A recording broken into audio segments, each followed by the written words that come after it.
Dear Nintendo, my name is Jack and I love playing your Pokemon games, but I think that they could use some improvement. I've played them so much that I think I could help make them better for you.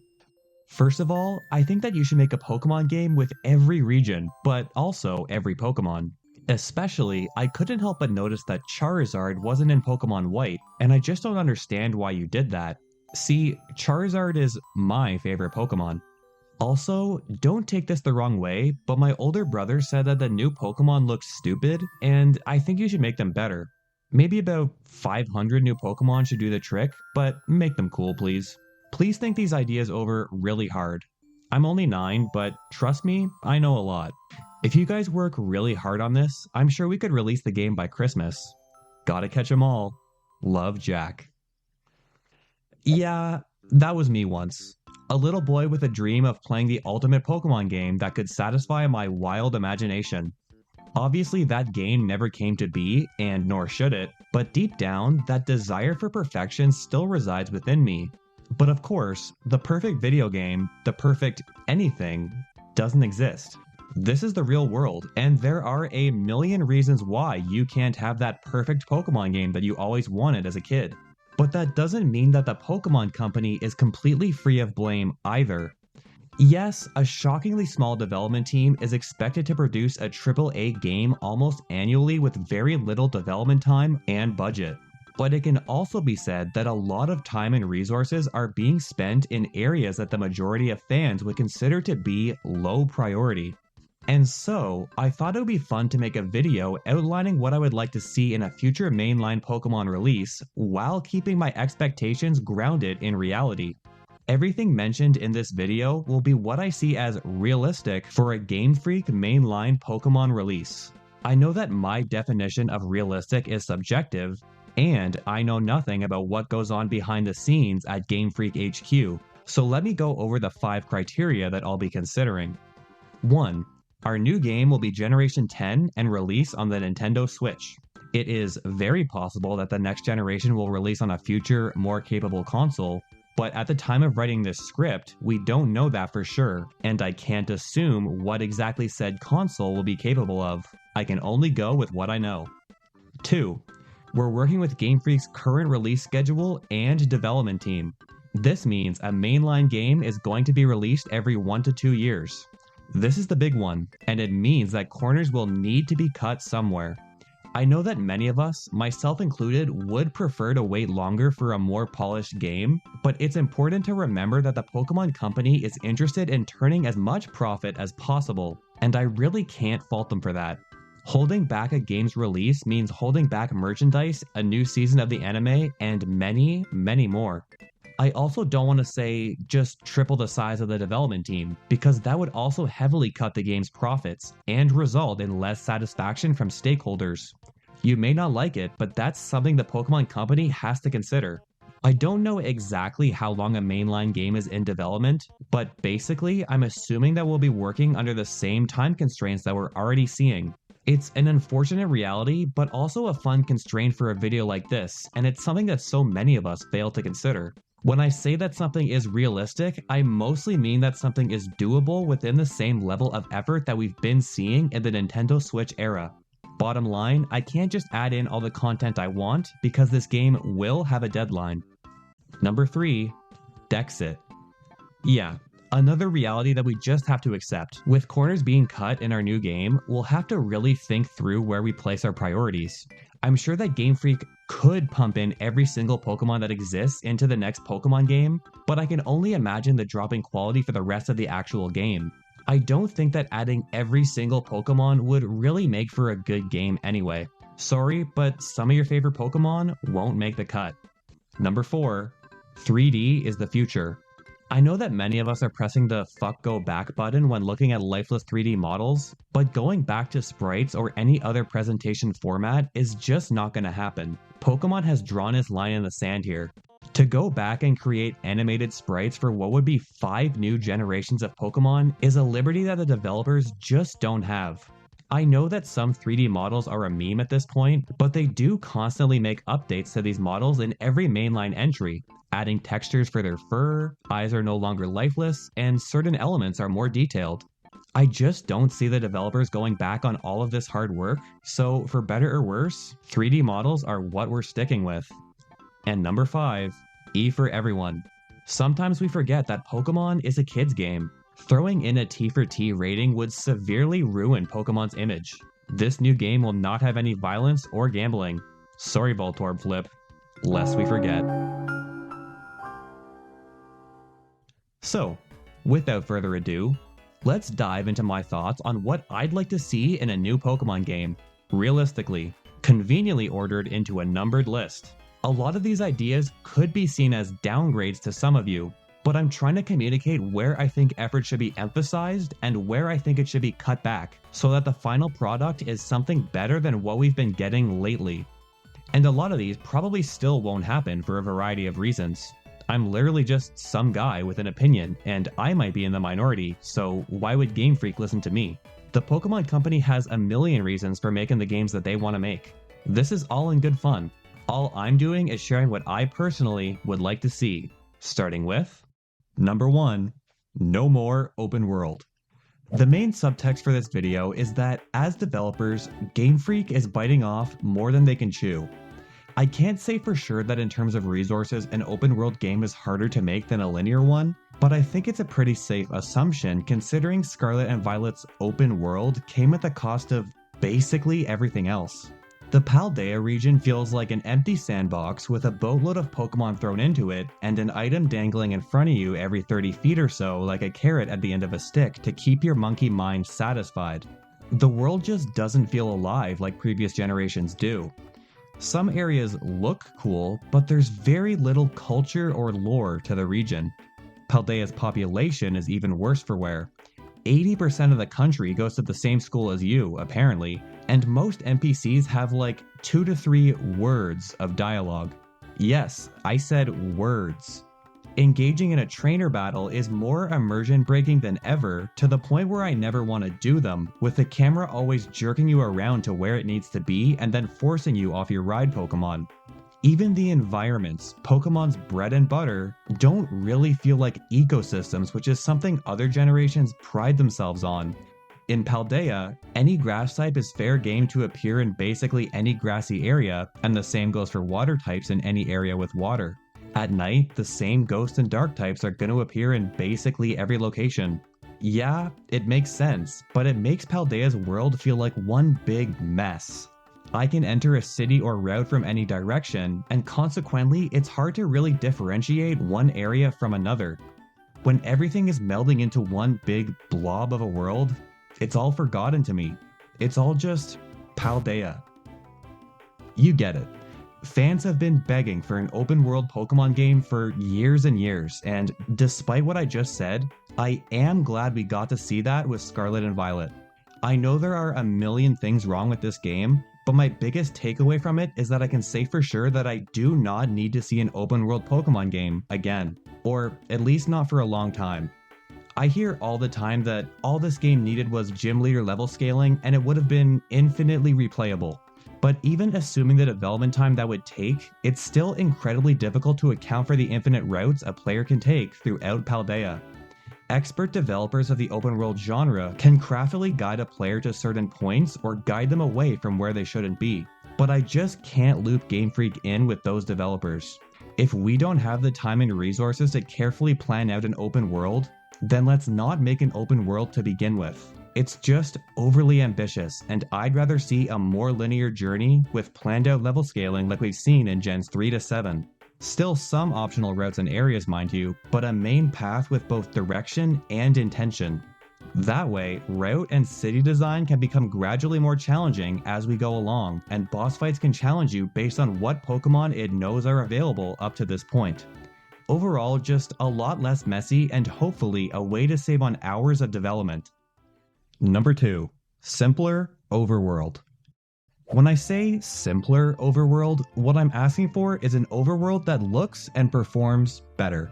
This isn't really my biggest criticism with Pokemon, but I'm trying to paint a visual picture of the game I'm trying to create. It can be looped in with a more linear world, but I also want to make clear that I don't think the world needs to be fully traversable. I'm totally fine moving in 360 directions along a designed route as seen in the 3DS games. I don't need a jump button or even a movable camera. Sorry, I know it's something we expect in most 3D games, but if it'll make the game look more presentable, I'd much rather go the route of Let's Go, the best looking mainline game we've ever gotten for my money. Overworlds and battle screens in Let's Go are so simple and yet still pop with color and perform flawlessly. I have no clue how long it took to get Kanto looking this good, but I imagine not having to program a lot of mechanics like abilities and held items, as well as only having 151 Pokemon, allow the developers to spend a lot more time on the game's appearance, and I think it really paid off for the type of game that they're going for. If we're really looking to cut costs, I'm fine with how the 3DS games handle it too. A locked camera that can pan in certain locations to frame preordained views. Even games like X and Y still look and play pretty good in my opinion, and the main thing taking away from their presentation is that I'm looking at them on a tiny screen covered in glare and fingerprints. When blown up on a large screen, these games actually look pretty good. Again, the key here is less ambition. You may not like hearing it, but if a simple overworld and locked camera help the game look and perform better and cuts down development time, I say go for it. I know aesthetics can only get you so far, but it's something that the developers have seemed to struggle with in the past couple of releases. If it's gonna take away from the overall experience, I'd rather just play it safe. Number 3, Explorable Region. Okay, time to talk about what's actually in the games. And perhaps the biggest downgrade I've seen in recent games is the region design. I know I said I want a linear game a minute ago, but that doesn't mean linear region. I could tell I was gonna hate Sword and Shield as soon as I took one look at the Galar map.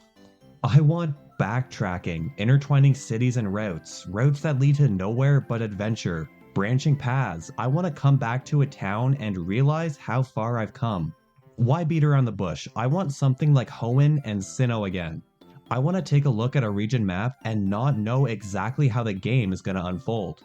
I want optional routes and dungeons that lead to nowhere specific, but are still worthwhile like the Sunken Ship or routes 219 to 221. I want more than just a tower with a text box. I want to learn about this region through exploration, not dialogue. I want cities, routes, and dungeons that feel believable and have thought put into them. You are absolutely killing me with Galar Mine number 1 and 2, Game Freak. Absolutely killing me. I know that suboptimal content means suboptimal use of development time, but I guess I'm hoping that we've earned ourselves some slack by making a less ambitious game. This, right here, is where I'd like a lot more time to be spent. I know all this talk of region design is pretty ambitious, but I'm just asking for more creativity here, not heavier development. More brainstorming at the early stages of region design to make it feel more real. Exactly how much more time and effort would this be? I really don't know, but I think a more detailed region shown through a less detailed lens is the way to go. Number 4, smaller regional decks. This one's a bit controversial and also probably not that likely. I think that in the age of Dexit, Pokemon tries to compensate as much as possible by cramming around 400 Pokemon into a region.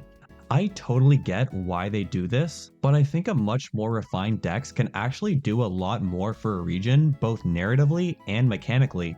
I would much rather more consideration be given to the region and the native Pokemon that call it their home. Call me crazy, but I would prefer to have new Pokemon drip-fed to the player as they progress, rather than having all of them thrown at you at once in some magical wild area that can house any type of Pokemon. Generation 7 in particular really wowed me with its commitment to believability in its natural habitats. It was even able to do this with a regional dex of 300 and a whopping 400 in Ultra Sun and Moon.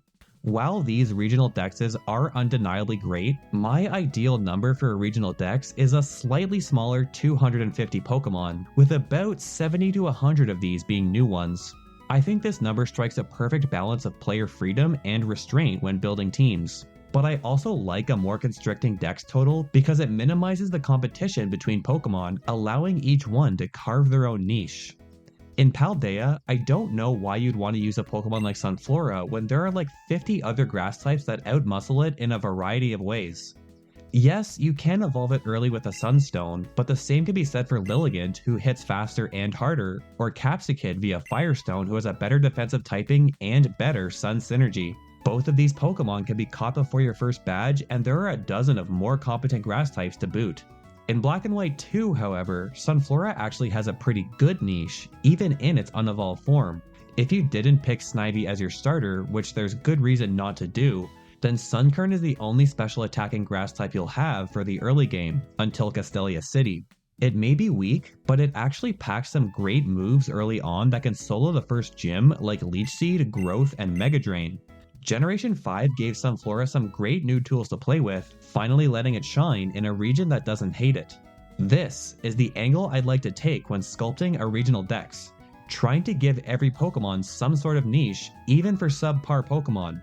Delcatty isn't the strongest Pokemon, but maybe our game offers one early Moonstone and it's the only fully evolved Pokemon we can get before the first gym. Drip feeding new encounters also lets the designers put more thought into boss design. When a gym leader can anticipate what pools of Pokemon are available to the player, it's much easier to create a level of difficulty. Gym Leader Watson in Hoenn is extremely tough because there are so few ground types available by that point. Fantina is one of the toughest gym fights in Pokemon Platinum, if not the toughest, because there are no dark types available by that point to counter her ghosts. If you were to throw these fights into Scarlet and Violet, it just wouldn't pack the same punch as there are plenty of dark and ground types available right away. Pokemon fights are so much more challenging when your Pokemon pool is limited. So yeah, I think that 250 Pokemon for the regional dex, with about a third of them being new designs, is the perfect blend of structure and player freedom. I know that there's always backlash when someone's favorite Pokemon doesn't make the cut, so my realistic compromise is this. There are usually two main releases in a generation, right? One of these can be the massive Catch-em-all region that we've been seeing lately with 400 or so Pokemon, while our new one would only have around 250 or so, none of which can be found in the other generational release. I think that this structure has a little something for everybody. Number 5. Skippable Story. Look, I was originally gonna say simpler story, but the fact is, I just don't care about the plot in a Pokemon game, or any game for that matter. Outside of Pokemon, a lot of my favorite games have laughably bad stories, and I could not care less. They're fun as hell. I play the game to play the game. Even if there were a great story in our game, that's not what's going to keep me coming back. What I value in Pokemon is the replayability, and unskippable dialogue takes away from that. I've played games that are known to have a pretty good story, but guess what? I'm still skipping it on repeat playthroughs because I've seen it before, and if I don't have the option to do that, I'm coming back a lot less often. Looking at you, Sun and Moon. Honestly, this issue has only gotten worse in the last couple entries as both PLA and Scarlet and Violet are cramming exposition down your throat for a full hour right off the hop. When I recommend a Pokemon game now to my friends, it's always followed by, "You've gotta power through the first hour of dialogue though."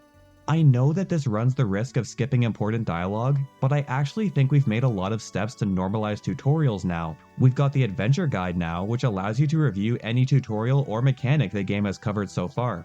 Every time something new is introduced, a little notebook icon could pop up on your screen telling you that something new has been added. On top of that, opening the pause menu already tells you where to go next, which greatly reduces the risk of getting lost. And at the end of the day, so much of Pokemon's value comes from its replayability. Putting the player through all this pomp and circumstance every time they boot it up is just a slog. As far as I'm concerned, Pokemon's plots can be as mediocre as they want, so long as I have the option to avoid it entirely. I know how adamant the Pokemon Company is toward making their games accessible to all ages, so my suggestion would be to make a skip button a combination of buttons that a child isn't likely to naturally press, like plus and minus simultaneously. It is possible that this feature isn't in the games due to programming limitations. Frankly, I have no clue how difficult this would be to implement, but as someone who plays through the games near constantly in his adult life, I'm sorry, this feature is pretty damn high on my wish list. It would just be nice to start up a fresh file and actually be able to dive right in. Number 6. More thought out gimmicks. I'm not a huge fan of gimmicks, but realistically, I don't think the Pokemon Company is interested in steering away from them, as they've been a mainstay of the series since Generation 6. but they're very hit or miss, and if the games are going to devote so much of their content to these gimmicks, I'd appreciate it if they were a little more thought out.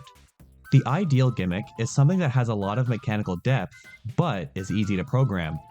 Going by these criteria alone, the strongest gimmick we've seen so far would probably be terrestrialization. I can't imagine it's too difficult to change a Pokemon's type temporarily. There are moves and abilities that do this already. And yet, the possibilities with terrestrialization are endless. I know we all love Mega Evolution, but I think a good gimmick should be accessible to all Pokemon, not to mention that more designs probably means more development time. I'll rifle off a couple of simple gimmicks that I thought of myself, and honestly, I would love to hear some of yours in the comments. It's a damn shame that Game Freak swept inverse battles under the rug in Gen 6, because I think there's so much potential here. If there was some button the player could press to suddenly inverse the type matchups, I think both the in-game and competitive meta would turn on its head, pun intended. Good types like Steel would now be bad, and bad types like Bug would now be good. I'd love that. I really haven't nailed down how exactly this will be implemented. Maybe it lasts 3 turns or something, maybe each player can only do it once per fight, I don't know. But it's easy to implement and we can stretch it really far. Maybe I want to use Ice Beam on this Dragonite, but he plays the inverse card and so he double resists it, or maybe I'm actually a genius and predicted that and went for Giga Drain instead. I think having a button to flip Pokemon's attack and defense stats like Power Trick does would be super fun too. Attack would swap with defense, and special attack would swap with special defense. I feel like this one has potential to play so many Pokemon in a whole new way. Basically, it's what Aegislash does on a daily basis, except this doesn't require a move slot, and it can only be done once per battle. Maybe I want to use offensive Dusknoir or Probopass, but the opponent couldn't actually know I'm doing that for sure until I did the stat swap. Maybe I don't feel as crappy picking the defensive starter option because he can just stat swap to become offensive. Or maybe I have an offensive Pokemon like Lucario whose typing would actually make it a pretty great tank. Who knows? Get creative. Again, we already know that programmers can program this because Power Trick exists, so why not incorporate it into a gimmick? The last one I've got is basically terrestrialization, but for moves, not Pokemon. So, a Pokemon with a shallow move pool like Typhlosion can use an item that changes one of its moves like Lava Plume to any other type, like Water, to cover its weaknesses. Moves would still carry their secondary effects, so Lava Plume would still have a 30% chance to burn, basically turning it into an AoE Scald. This one would have held a lot more weight in an earlier generation where move pools were a lot more shallow, but I think it can still be fun and unpredictable, especially now that Hidden Power doesn't exist, which basically does the same thing. Again, this can only be done once per Pokemon, but it's a nice subtle gimmick that could still be pretty refreshing in a world devoid of Hidden Power. Those are just a couple ideas I'm throwing out there, but the key is that they open up a lot of strategy. The last thing I'll say about gimmicks is that I'd like to see them used in-game a lot more often. Yeah, the gym leaders use terrestrialization, but very few of them have actual thought behind it, and we only see Mega Evolution twice in X and Y. Again, Generation 7 takes the cake here. Z-moves aren't the most interesting gimmick in the world, but they are very common, seen in most boss fights and rival fights, and even on normal trainers. Most routes in the game would have a Z-move wielding ace trainer who could only fight you once you've beaten every other trainer on the route. To unlock this fight, you're clearly a competent trainer, so the game isn't afraid to challenge you a bit. More of this, please. Bottom line, if you're gonna put so much time and effort into gimmicks, please make sure they're engaging, because sometimes it feels like they only thought about it for a few minutes before running with it to the final product. Number 7. More double battles. This is a pretty self-explanatory issue for me, but also a long-running one. Double battles had a pretty tepid debut in Ruby and Sapphire, with the format's implementation being pretty few and far between. It honestly seemed like the developers didn't really know what they had, but double battles are so much more engaging than regular battles that it's not even funny. The problem is, Generation 3 set an unfortunate precedent for the series, essentially regulating maybe one double battle per route, and that's a damn shame. I'm glad that new generations essentially glue double battle trainers together so that you can't just take a duo on one at a time anymore, but I'd really love to see a complete overhaul to the single double battle ratio. I don't think that singles should be abandoned entirely as they're inherently easier to understand, but I'd love for double battles to be much more common. I'm talking like 60% singles and 40% doubles. Include some mandatory boss or gym leader fights as double battles as well. If the game drives home the point that double battles are a common enough format, then players will start to give consideration to them when team building. This means that a lot of weak Pokemon have a better niche. It means that just clicking the super effective attack isn't always the best option. Maybe setting up some team synergy is more important. It just means that battles are more interesting. Like, okay, here comes a double battle. Which of my two Pokemon are gonna work best together? I can't imagine that a double battle is that much more tedious to program than a single, if at all, especially when consideration doesn't have to be given to route design. Again, in 3D games, two trainers essentially take up the same tile in a 3D space, so I don't see why we can't shake things up with a double battle much more often. Number 8. Where are my options? One of my biggest disappointments with a lot of recent titles comes at the very beginning of the game.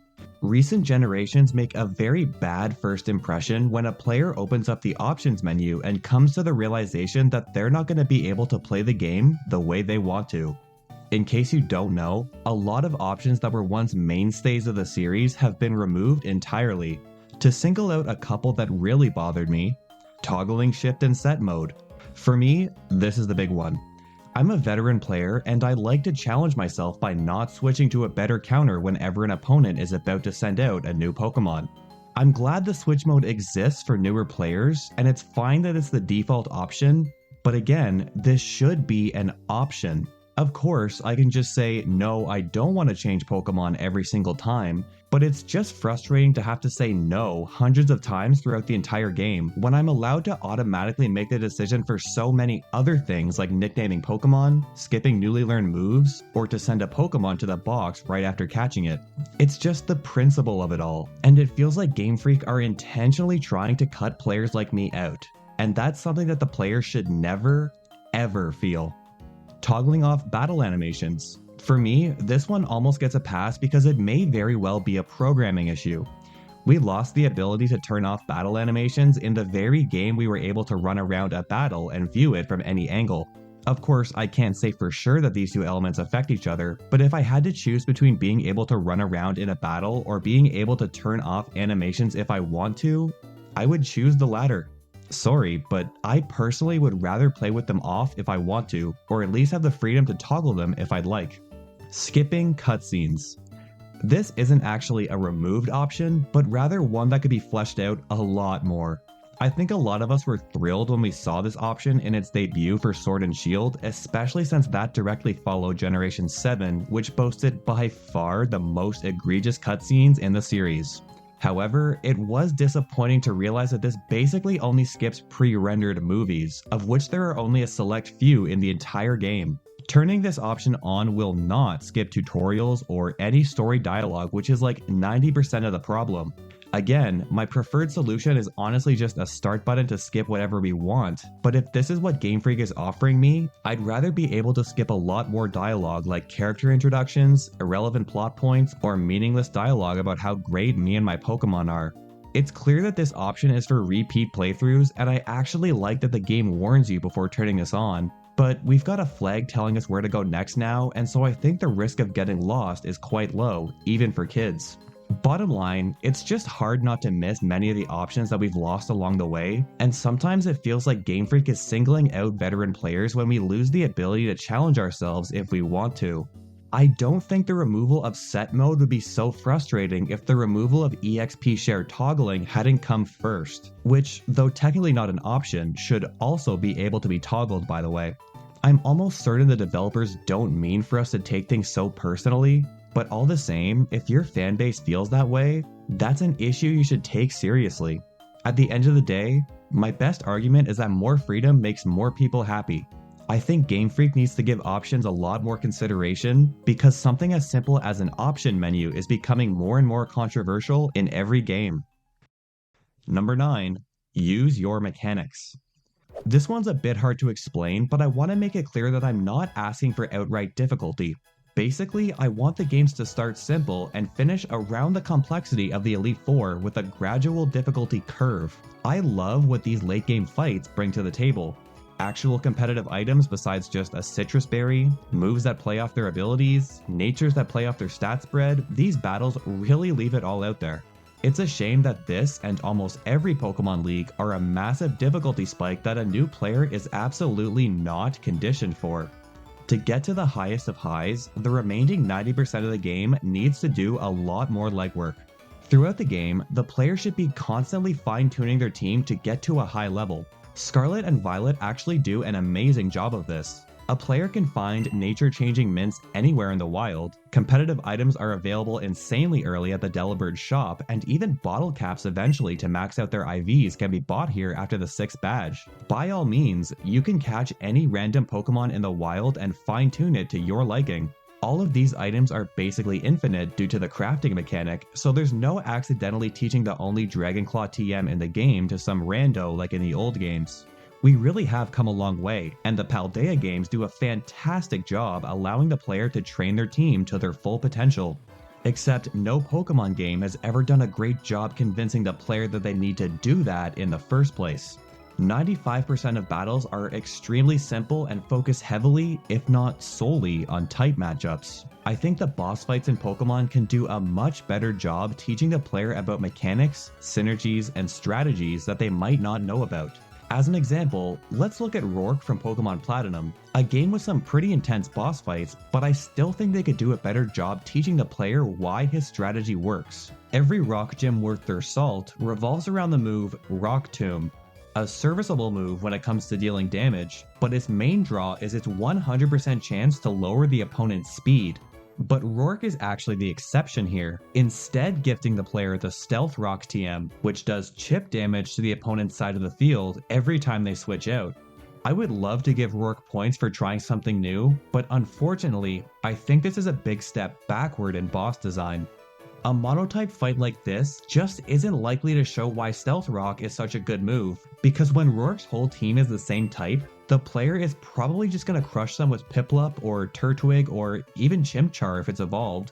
There's probably going to be very little switching on the player's part, and so a new player is likely to believe that Stealth Rock, Rourke's main strategy, sucks. Now picture this fight with Rock Tomb. A new player might not understand why dropping the opponent's speed is so good, but Rourke's team is already perfectly built to show you. His ace Pokemon is a Pokemon called Cranidos, who has one of the highest attack stats in the game, but physical attack is about all it has, as its speed isn't the best. But imagine if his first 2 Pokemon were able to drop your speed before Cranidos even comes out. Because Cranidos getting the first lick in is actually a really big deal, since this Pokemon is also packing Headbutt, which has a whopping 30% chance to flinch. The perfect move for a Pokemon that goes first. In a perfect world, bosses would say more impactful things when they step in for their little asides here to drive the lesson home. It's usually something pointless like, okay, here comes the big Pokemon, or I'm gonna terrastalize now.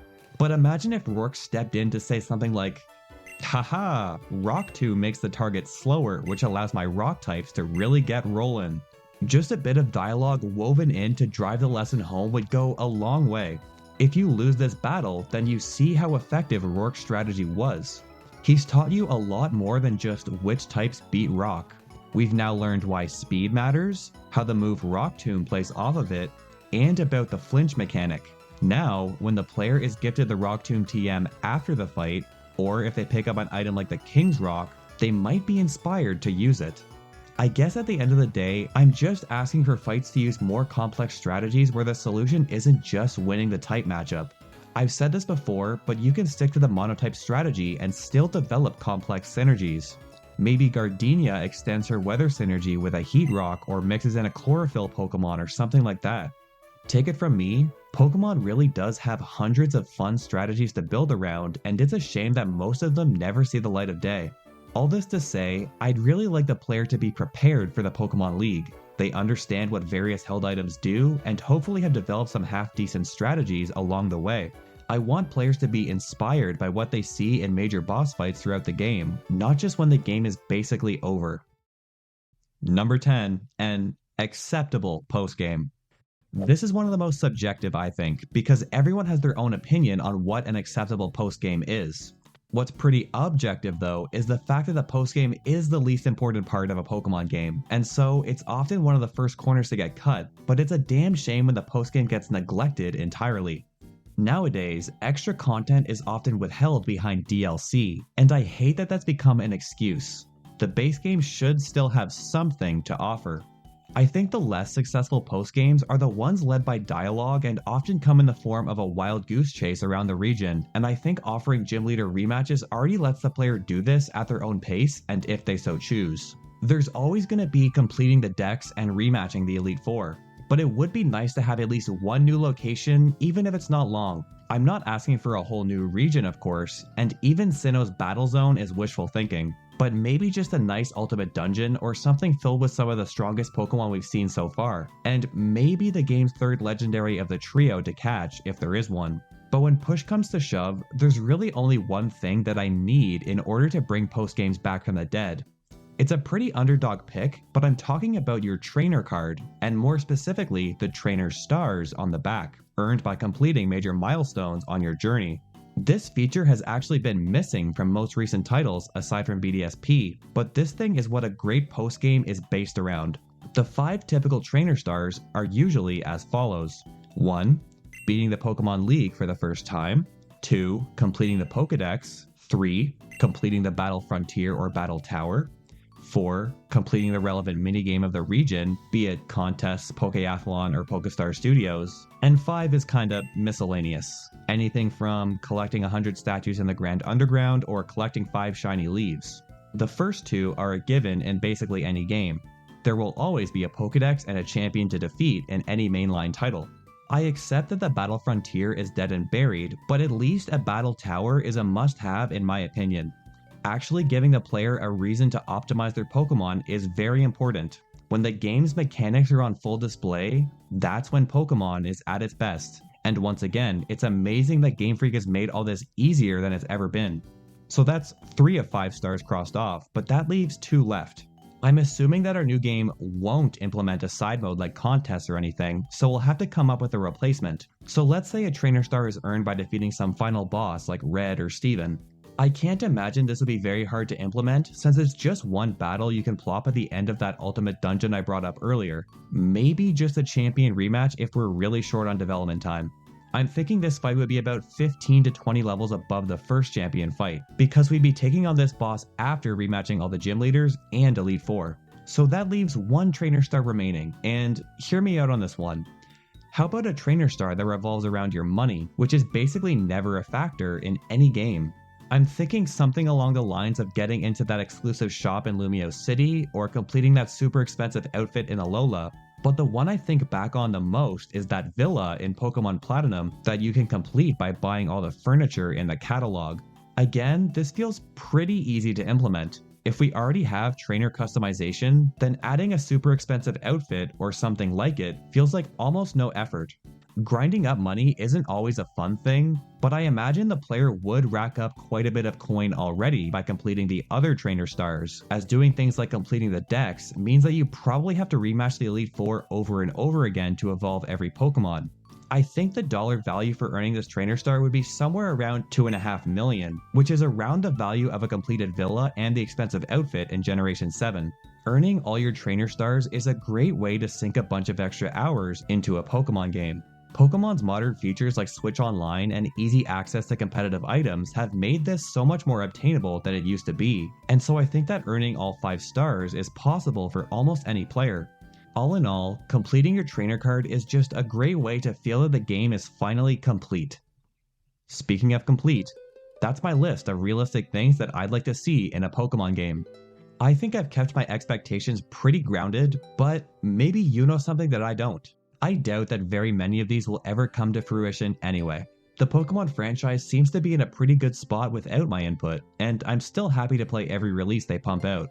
I hope the developers continue to try new things, and I don't mean to disrespect the quality of the games that they put out. I know they're working hard. It's just fun to speculate on how I would do things if I were in the driver's seat. This is probably the most subjective video I've ever made, but I'd be curious to know your thoughts as well. I think that all of these are fairly reasonable expectations, but maybe you don't. Again, with feeling, I'm not a game developer. I'd love to know what you guys would like to see in a new release, realistic or otherwise. But I hope we can all keep the discourse respectful in the comments, both to the developers and to each other. It's fun to theorize on what's to come and where this crazy franchise is headed, but I can honestly say, no matter what, I look forward to what comes next. Until then, thank you all so much for watching, and I will see you next time.